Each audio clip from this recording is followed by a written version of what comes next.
Professor Wright has kindly agreed to answer some questions now. So we have 2 roving microphones. So if you would like to ask a question, please raise your hand and wait for one of the roving microphones to come to you. I might also ask that you keep your questions short and to the point.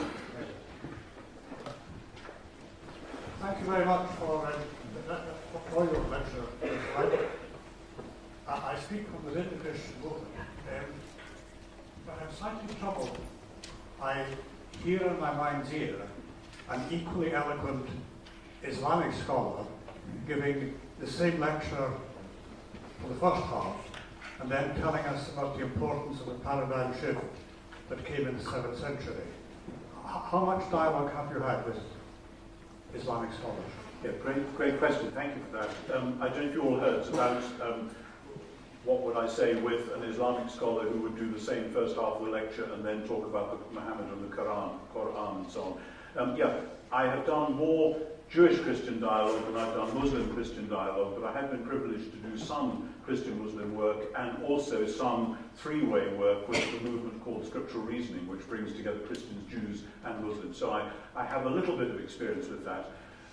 There are enormous commonalities within the 3 great monotheistic traditions, and that's obvious common ground. And yes, there would be a very similar analysis, I imagine, of what's happened in the modern Western world from a serious Muslim philosopher or cultural critic.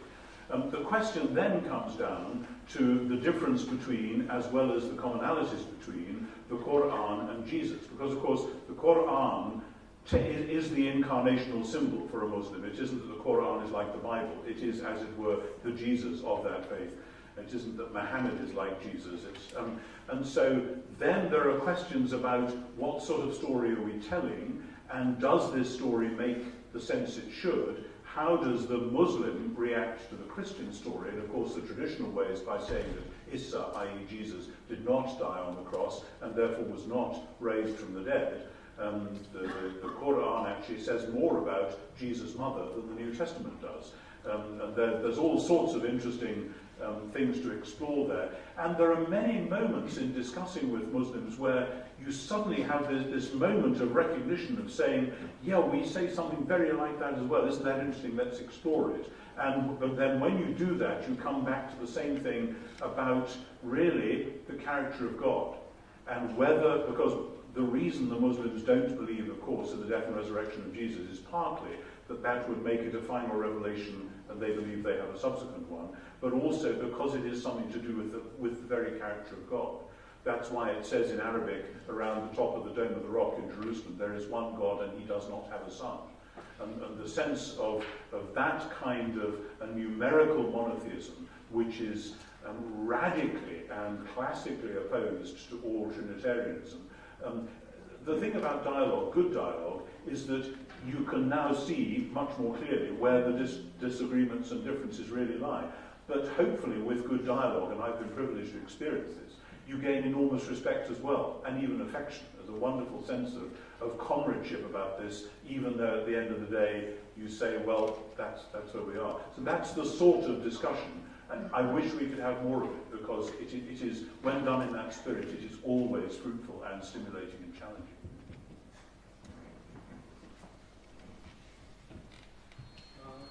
In the resurrected life, the new creation, I want to ask, is there freedom of the will? It seems to me there's a dilemma here. If there is no free will, we're not really persons. If there is free will, we can misuse it. And we can have the fall all over again. Yes, thank you for that.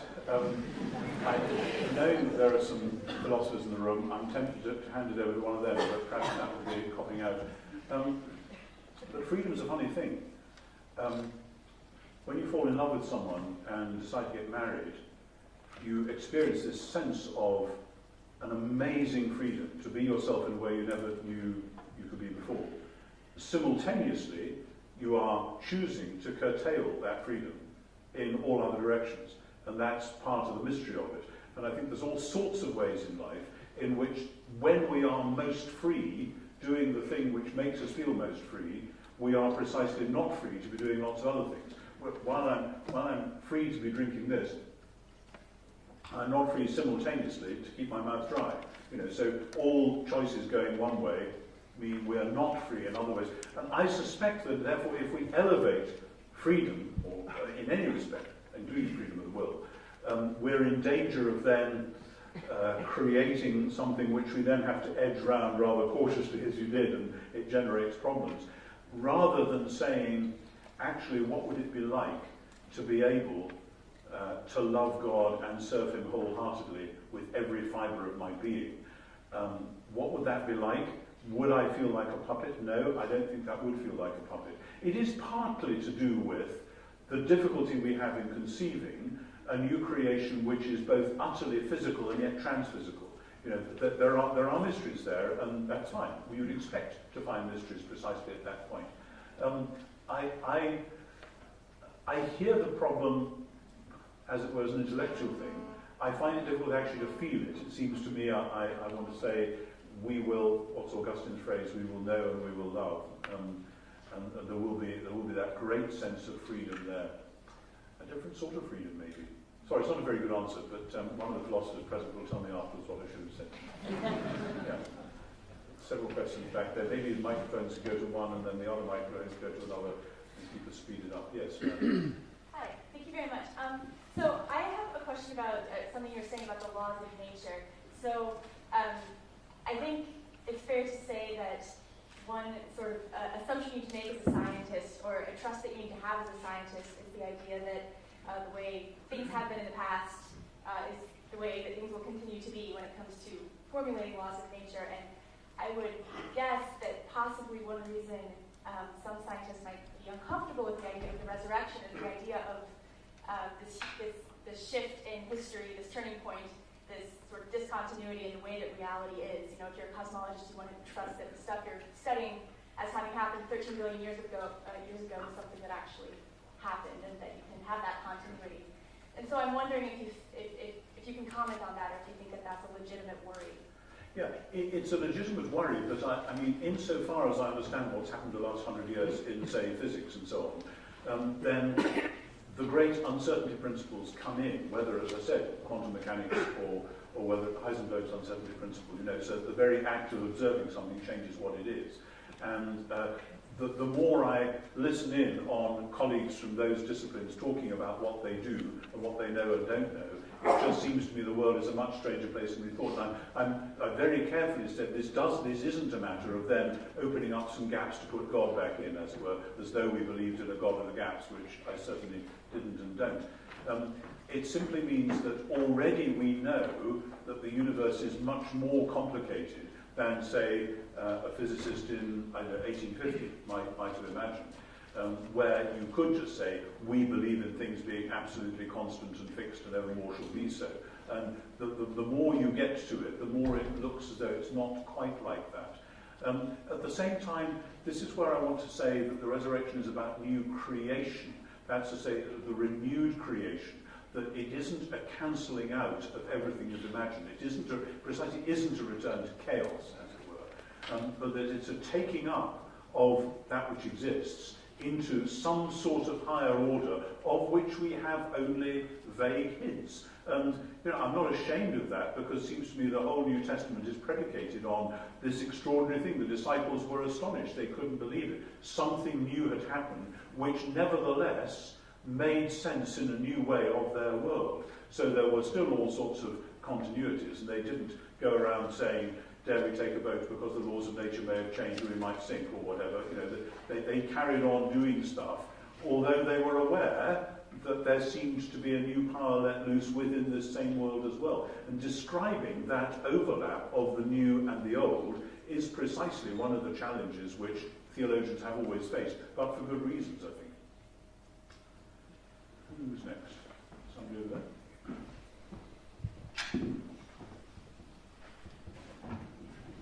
Good evening. Seeing lots of other hands, so if microphones could come around other people as well. Good. Yes. Sure. Thank you very much, Professor, for your lecture. I would like you to clarify something, if I have perhaps misunderstood.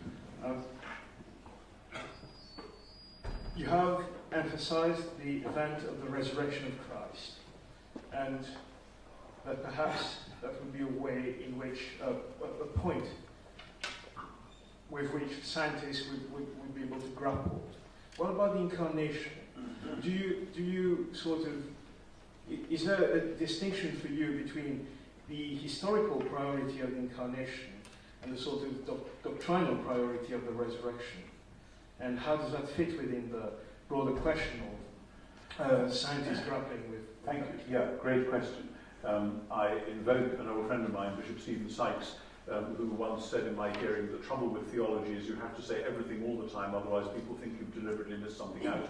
There's quite a lot of bases to touch, and I didn't talk about incarnation particularly, though I think I did hint at one point that when you have that Jewish worldview with heaven and earth overlapping, and with the temple as the point of intersection, or the point of overlap, then in the New Testament it turns out, scarily, to be Jesus who is standing at that point, and Jesus in his death and resurrection, and then with the Holy Spirit as well at that point. That's part of the whole deal.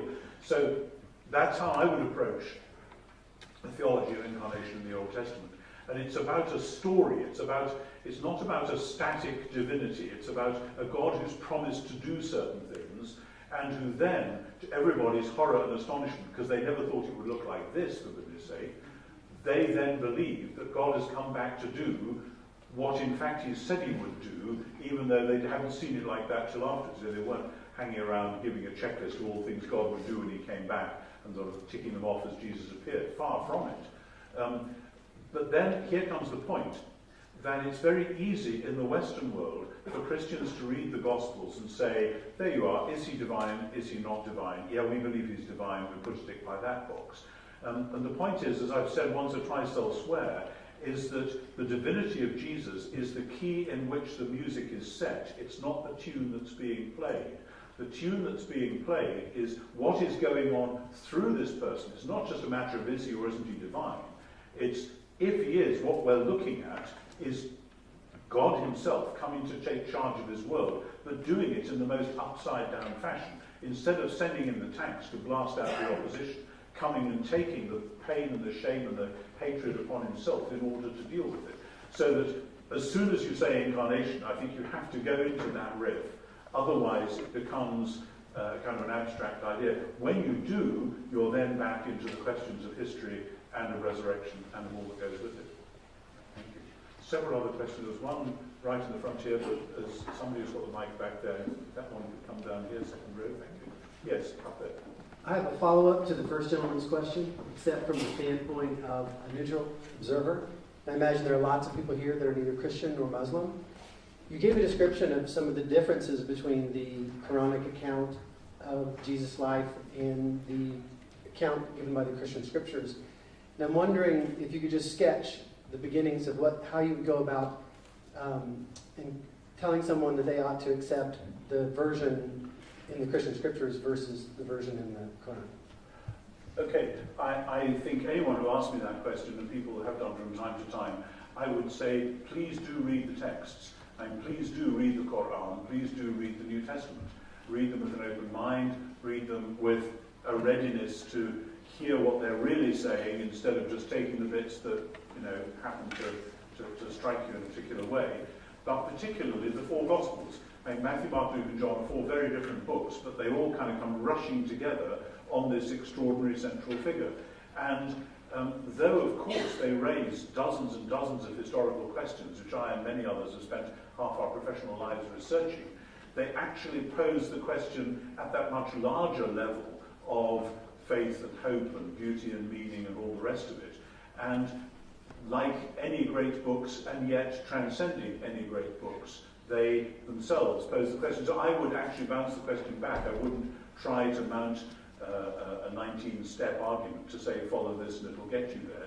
But I would say in the middle of it, look hard at the figure of Jesus as he goes to the cross and the figure of Jesus as he's raised from the dead in those stories, whether you initially believe them or not, because that's the thing, not my arguments, that's the thing that will make the impact. I am, as it were, a reluctant apologist. I don't think you can produce an argument which says A plus B plus C, therefore either you become a Christian or you're stupid. I just don't think you can. Some apologists try to do that, to find a fixed point on which you can build an argument after the kingdom of God. I just don't think it works like that. I think there's so many other factors going on. If people have questions, we can address and wrestle with and grapple with those questions. But I would rather say go and read the documents themselves. That's not a very good answer, but still. The gentleman at the front here, yes. And then somebody right in the back. Hell is very common or popular in the New Testament. It's mentioned over and over again from Matthew to the book of Revelation. Can you convince scientists to believe in this place of torment, which we can go to, I might go to, beyond the grave? I mean, that just seems so odd somehow. And this is over and over again in the New Testament, and you haven't mentioned this, of course. It might be the comment here would be. Okay. First thing to say is that normally in America this is the first question, and I'm glad that here it is.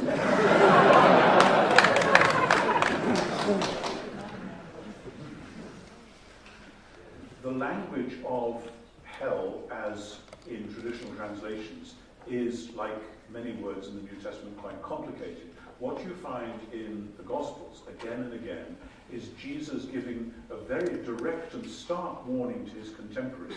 Not that if they don't follow him, they will fry in a post-mortem hell forever and ever, but that if they don't come his way of peace, then Jerusalem is going to be destroyed, there will be a great debacle, and the entire city will turn into a large extension of its own smouldering rubbish heap, for which the name is Gehenna.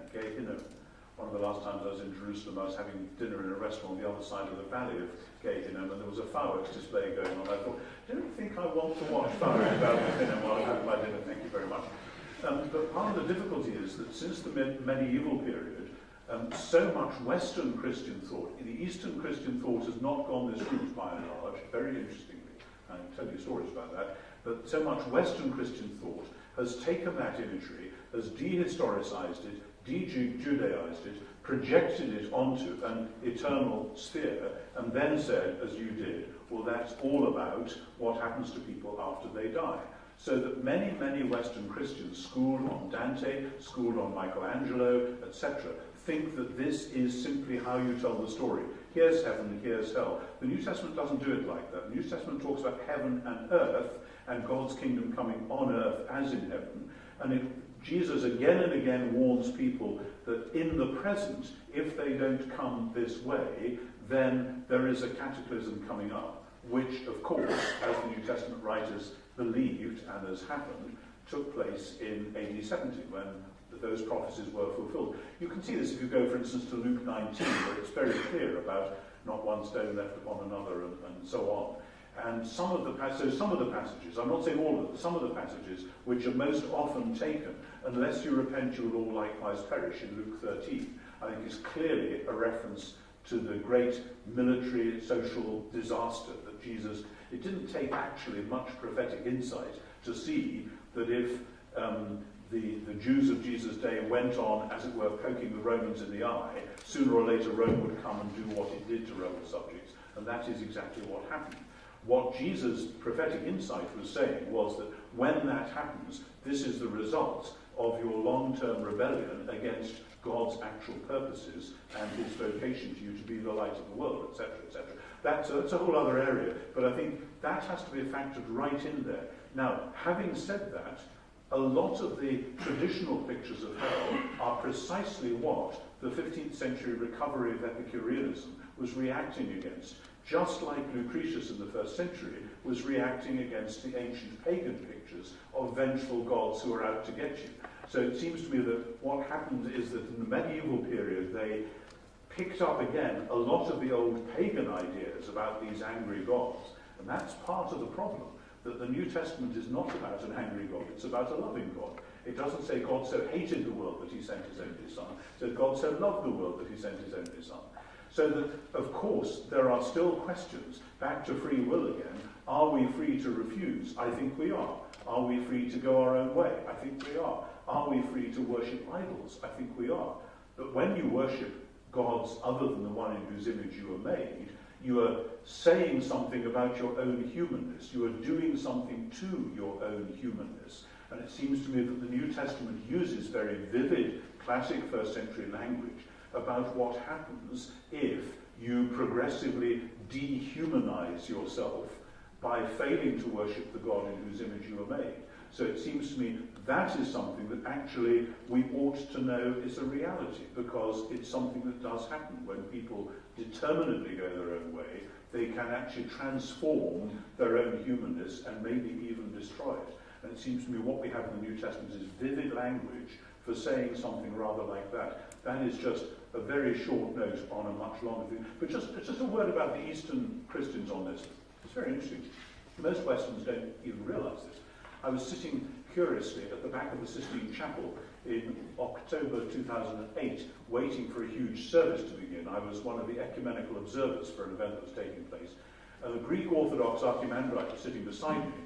And he looks up at one wall of the Sistine Chapel where you have the life of Moses, and he says, "This I understand." And we looked up at the other wall, scenes from the life of Jesus, said, "This I understand."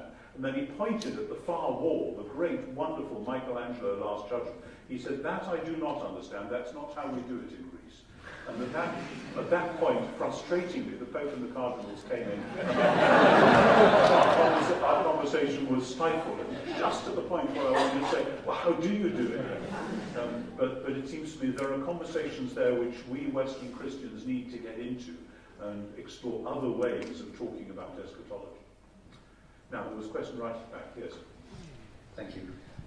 I liked your opening remark about looking forward to a debate, but you can do something about it. You can perhaps convince the university and the Templeton Foundation to invite a scientist that takes the majority view that science and religion are incompatible, so the students and the staff here could have both sides of the argument. So yes. I'm looking forward to the next non-accommodationist speaker, and I'm sure that your great influence will be pivotal in that. I'd be perfectly up for that. I happen to Long find... overdue, wouldn't you say? Long overdue. Quite possibly. But obviously it's not my professional field. I'm really off my limits here, but I'd be very happy to support that. I happened to find myself in Harvard last November, whenever it was, in Harvard Memorial Chapel doing an event like this, except that I was precisely in dialogue with the delightful chap whose name this evening I've temporarily forgotten, who is the chair of the philosophy department. You know the chair of the philosophy department, how it is? Who's just recently written a book setting out a wonderful agnostic worldview. And we had the most marvellous hour and a half of conversation, mediated by a chap from Jewish studies, interestingly, who was keeping us in order. And it seems to me that kind of thing, if done in the right spirit, it was not a sort of winner-takes-all debate at all. It was a mutual exploration. And it seems to me that kind of thing is enormously fruitful, and I would love to see it done. Thank you. Sorry, can I just say one more thing? Because you people had an attempt at the Islamic versus Christian account. So let me be very precise. If I'm a scientist, I can trust the resurrection. Why can't I trust Muhammad being flown on a windows to heaven? What different kind of knowing would be involved in that? That's a great question. I'm not sure I can answer it tonight, but yeah, like a lot of other things. So I'm aware that there's a danger, and Cardinal Newman faced this 150, 200 years ago, that once you say actually other things are possible, this might open the field completely. And this is part of the point of the resurrection being precisely the remaking of this human being who is encapsulating in himself in a representative fashion the whole history of Israel and hence of the human race. That's how the kind of logic of it works. Now, of course, as a Christian theologian, one would say that, and the early Christians did say that, in a way that the night flight of Muhammad or whatever, I don't think has that kind of quality of representation, of summing things up. And it's back to the old business of, if we say, can we actually see this? It's like knowing that the sun has risen. It's not because you can actually see the sun. You can't. It's too bright. It dazzles you. But by it, you can see everything else. This is a very old and classic thing to say. And the question is, when you put the resurrection of Jesus in the middle of the picture, does it help you to see everything else? When you put the night rider Muhammad in the middle of the picture, does it help you to see everything else? Now, no doubt a Muslim might say to the latter, yes, it does, actually. And that's where you then have to have the conversation. But, yeah, it might generate different ways of knowing. That would be something, a good conversation to have with a Muslim interlocutor. Have we got time for one more? Yeah, time for one final question. Where's the mic? Great, get the last question. Nine, all right. Hi. Professor Wright, thank you again. This question kind of goes to the recent debate between Bill Nye and Ken Ham, but what does the New Testament, in your estimation, think about the creation accounts in the Hebrew Bible? And the reason I ask that is because I know you've done some work with the Bio-Logos Foundation and so forth, but a lot of creationists would say, look, I'm just believing what Jesus said. Jesus believed in historical Adam and Eve, and Paul believed in historical Adam, and Adam brought death, and so if you don't believe that Adam existed, then you're not believing Paul. And I know for many of us in New Testament studies that we just shake our heads at that. So I was just wondering if you can clarify maybe something like that. So trust the New Testament, maybe what it thinks about creation account. Big questions, of course. I have written a little bit about this. There's a collection of my essays which is coming out fairly soon, and I think the essay relevant to that is the second one, and that's a full-length essay, so I can't possibly try and summarize it at this time of this night. I think you said Jesus talked about Adam and Eve. I don't think Jesus mentions Eve, does he? And we need to be precise about I was this. quoting someone else. Yeah.